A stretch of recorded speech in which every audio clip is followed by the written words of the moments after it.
Olá pessoal, estamos de volta para discutir o tema de hoje, nossa pauta, com pequenas inserções, com pequenos vídeos sobre os conceitos, na verdade as características que nós entendemos sobre a felicidade. E o próximo argumento, na verdade, se contrapõe àquilo que nós estamos quase que vivenciando na sociedade pós-moderna, que é a sociedade que tiraniza o aspecto da felicidade, que eu me utilizo aqui de um exemplo que, na verdade, esse conceito nós chamamos de uma palavra que nós devemos ou nós temos que optar em viver uma vida mais frugal, viver a frugalidade. Que, na verdade, o que é a frugalidade? É viver mais, muitas vezes, com menos. E para isso eu me utilizo de um argumento, de um exemplo, do José Mujica, que foi o ex-presidente do Uruguai, que ele tem uma frase, ele que foi considerado um dos presidentes em âmbito mundial mais humildes e mais pobres, que o que conhecemos da história de Mujica, que eles têm uma propriedade, pequena propriedade, no Uruguai, de 5 ou 6 hectares, uma pequena casa.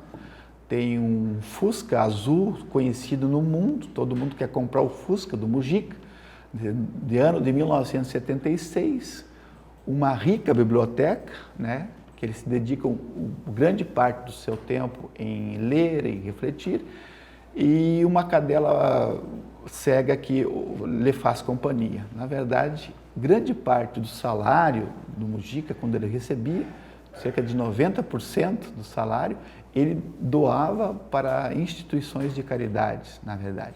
E tem uma frase que eu gosto de citar nas aulas e também nas palestras, onde a gente é chamado, que diz assim: eu não sou pobre, cito literalmente Mujica, sou sóbrio, sou leve de tudo que é equipamentos, vivo com o que é justo, para que as coisas não me roubem o essencial em mim, que é a liberdade.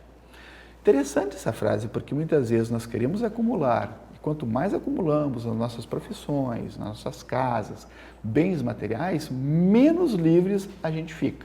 Mais preocupado em atender, menos tempo nós temos em dedicar à pessoa mais importante que tem no mundo, e não estou falando de um aspecto patológico, que é o individualismo, que é a pessoa egocêntrica, mas a valorização da pessoa, inclusive a filosofia grega colocava isso. Você não pode amar os outros, você não pode dar aquilo que você não tem. Então, o amor próprio não é egoísmo. O amor próprio, na verdade, é você se conhecer, se reconhecer e se valorizar e se amar.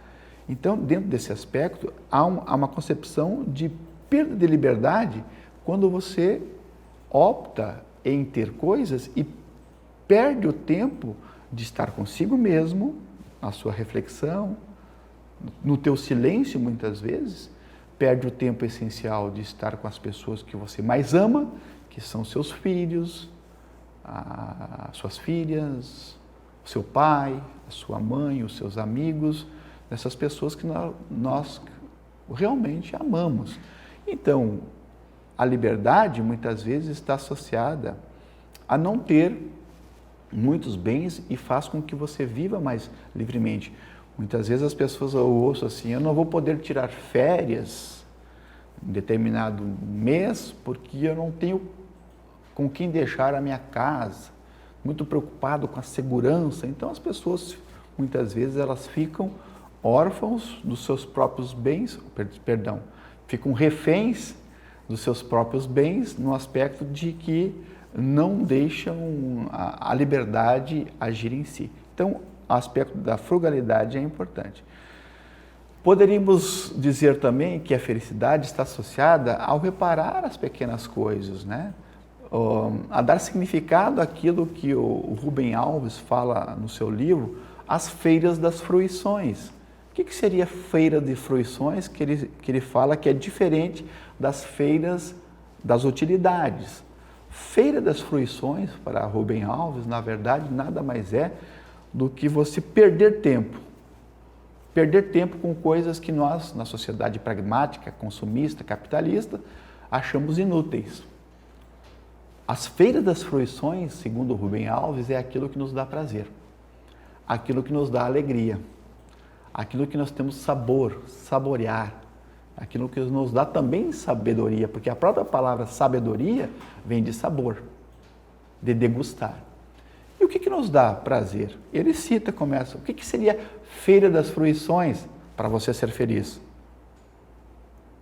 Olhar o pôr do sol, se encantar, admirar. Professor Djalma, mas quem é que vai perder tempo vendo, contemplando o pôr do sol? Quem é que tem esse costume? Eu cito uma frase do Eduardo Galeano, um escritor muito famoso, uruguaio, que falou assim antes de nos deixar, faleceu há pouco tempo atrás. Ele dizia, triste é, na verdade, morrer e não poder admirar, contemplar o crepúsculo jamais. Triste é morrer sem poder admirar, refletir sobre o pôr do sol. Muito simples para nossas vidas, mas quem de nós dá uma devida importância para esse pequeno ato, quem sabe 5, 6 minutos, durante o dia, de parar e ver o pôr do sol. Sentir a brisa tocar na nossa face, o vento, andar descalço na grama, na relva molhada, tomar um banho de chuva. Mas eu estou muito velho para isso, né? Não deixar morrer em nós essa criança, que nós silenciamos ela para dar um espaço, essa seriedade de um mundo adulto. Isso é feira de fruições, e não é o Djalma que está falando aqui. Eu me amparo numa leitura de Rubem Alves, um dos grandes escritores, educadores que nós tivemos no Brasil também. Feira das fruições é exatamente isso. Ouvir uma música clássica, idealizar e começar a pensar, um manjar, cozinhar, o paladar, o apetite está sempre ligado ao prazer. Ou dançar, só o homem dança, nenhum outro animal dança e tem consciência que está dançando. Então são tópicos que ele fala nas feiras das fruições. Feira das fruições que na verdade se contrapõe à feira das utilidades. Feira da utilidade é do trabalho, do currículo, da profissão, muitas vezes que não nos dão o devido prazer. Claro que nós devemos trabalhar. Trabalhar possibilita um trabalho justo, que nos possibilita o bem-estar material, mas muitas vezes nós não educamos, como diz o Rubem Alves, os nossos filhos, não educamos nossos alunos para o saber ser. Nós educamos nossos filhos, nossos alunos, para o saber ter. Como é que nós vamos medir o sabor, os sentidos, os desejos, as alegrias dos nossos alunos? Geralmente nós medimos quantitativamente, mensuramos através de uma prova, se ele adquiriu o conceito, aprendeu o conteúdo ou não.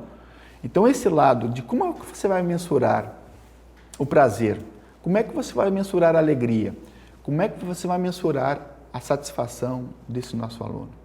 Nós estamos aí, caminhando para a técnica. Aqui na universidade também. Na universidade nós saímos mais pragmáticos, instrumentais, menos humanos, na verdade, de quando nós entramos na universidade. Porque aqui está o pragmatismo, aqui não está o saber fazer. Então nós precisamos, para fechar esse argumento, de uma educação mais integral, que possibilite os sentidos, que possibilite também as emoções, porque ninguém ensina nada se não tem prazer e ninguém aprende nada se também não tiver satisfação e prazer. Então são exemplos que a gente traz para uma vida diferente, mas talvez uma outra compreensão de felicidade. Até o próximo vídeo.